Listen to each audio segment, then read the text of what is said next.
Greetings, folks. It is May 29th, 2017. It is just coming off the end of a 3-day holiday weekend here in the United States. And I did get a few records in the mail from Bo Earhead6. So I also got a couple of records just kind of here and there that I want to show off. So I hope everybody's having had a great weekend, I guess. As promised, here's your weekly Monday video. So just real quick, I'll show the records that Bo sent me.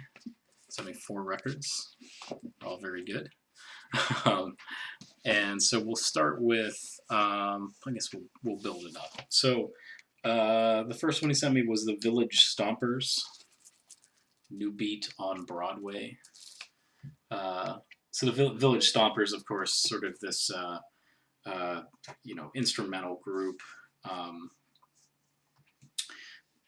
This is sort of the folk music that sort of you have your Bob Dylans and your Phil Ochs, and but this is sort of these groups that sort of, I guess, cashed in on the whole folk movement.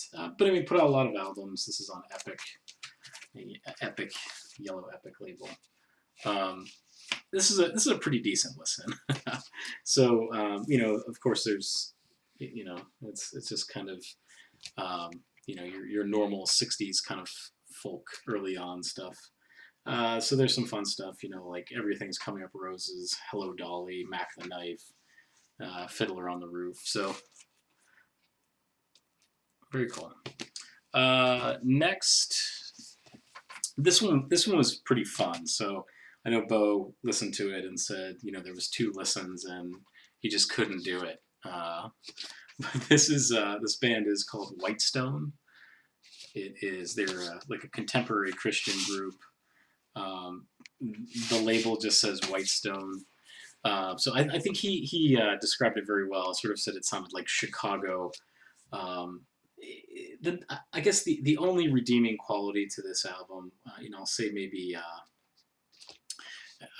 We were joking, I said I'd give it maybe a 2 out of 5. A lot of times on contemporary Christian albums, you don't really hear these, artists sort of letting loose, I guess you could say. But the songwriting on here is just terrible. There's there's wah-wah and fuzz guitar, stuff that you don't normally hear from these types of albums. But there's this big, giant, epic 7-minute ending of Jesus is the Light. It's like a 3-part sort of thing. So I really haven't had time to research these guys. I think probably 2 plays is going to be it for me. Thank you, Bo. But it just is not that good. But an interesting. As soon as he showed this to me, I definitely was interested in it. So definitely to give it that listen. So. Next is the West Coast Pop Art Experimental Band, Volume 3, A Child's Guide to Good and Evil. Not really too much needs to be said about this band. Just a fantastic, group that they have a very interesting history with Bob Markley, who was like a lawyer, I think, and then sort of tried to cash in on teenage groupies and things like that. Was definitely old enough to know better, I guess. But this is a great album. This is their 3rd one. All of their albums are essentials.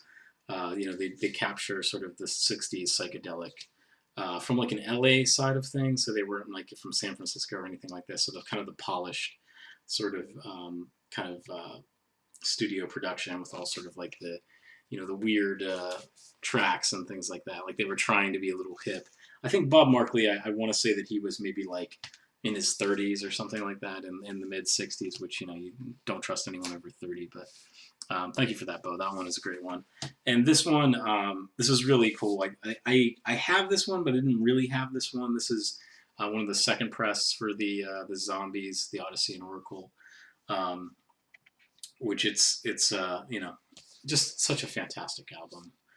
A Rose for Emily, care of Cell Block 44, Maybe After He's Gone, Beechwood Park, Hung Up on a Dream. I mean, the whole album is just fantastic. Butcher's Tale, and of course ends with time of the season. So I did not have this one, which was really cool, just to kind of see, that little part of the cover, but yet blown up, I guess. So second press with that one. So thank you, Bo.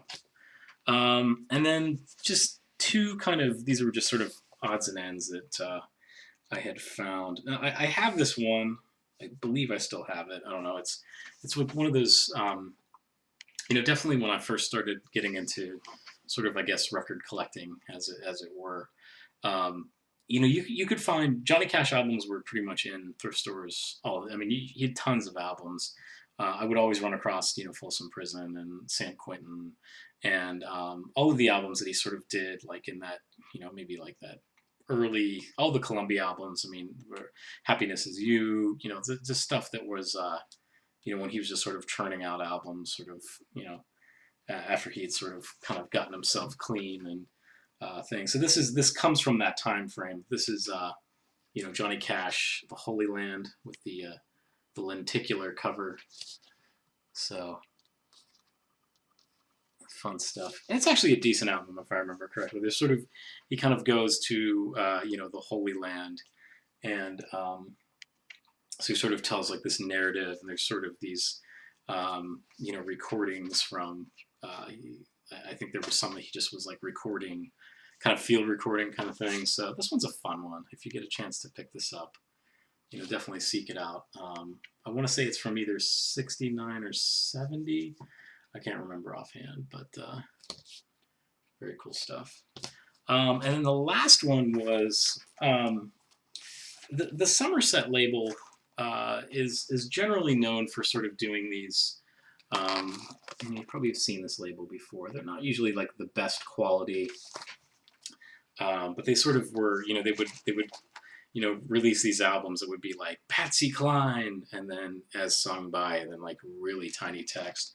And they did that for Hank Williams too. But this one's pretty cool. I mainly wanted to get this for, there's a group on here called the Wandering Five in the Appalachians, which I believe, I want to say it's either both of them are in this picture. They put, I think, a split out on the album originally. It was sort of, and this is in like a 5 LP box set. But what's really cool about it, and I don't really know if I want to say it's cool, they're all, the albums are like pristine. The thing is, like, it's like, so there's, so this, like, the Wandering Five record, take it out of the jacket for you. These are almost like unplayed, so I really couldn't pass them up. But, the thing is, it's like they took these albums and, like, for these 5 different, albums, I'm sorry. So there's one that's called Nashville Guests at a Hootenanny. Doesn't really list who's all on there, but it's like, like Red Sovine's on here, things like that. Bluegrass Banjos on Fire, Homer and the Barnstormers, which I'm pretty sure I've seen that album before. It just basically has a banjo that's on fire.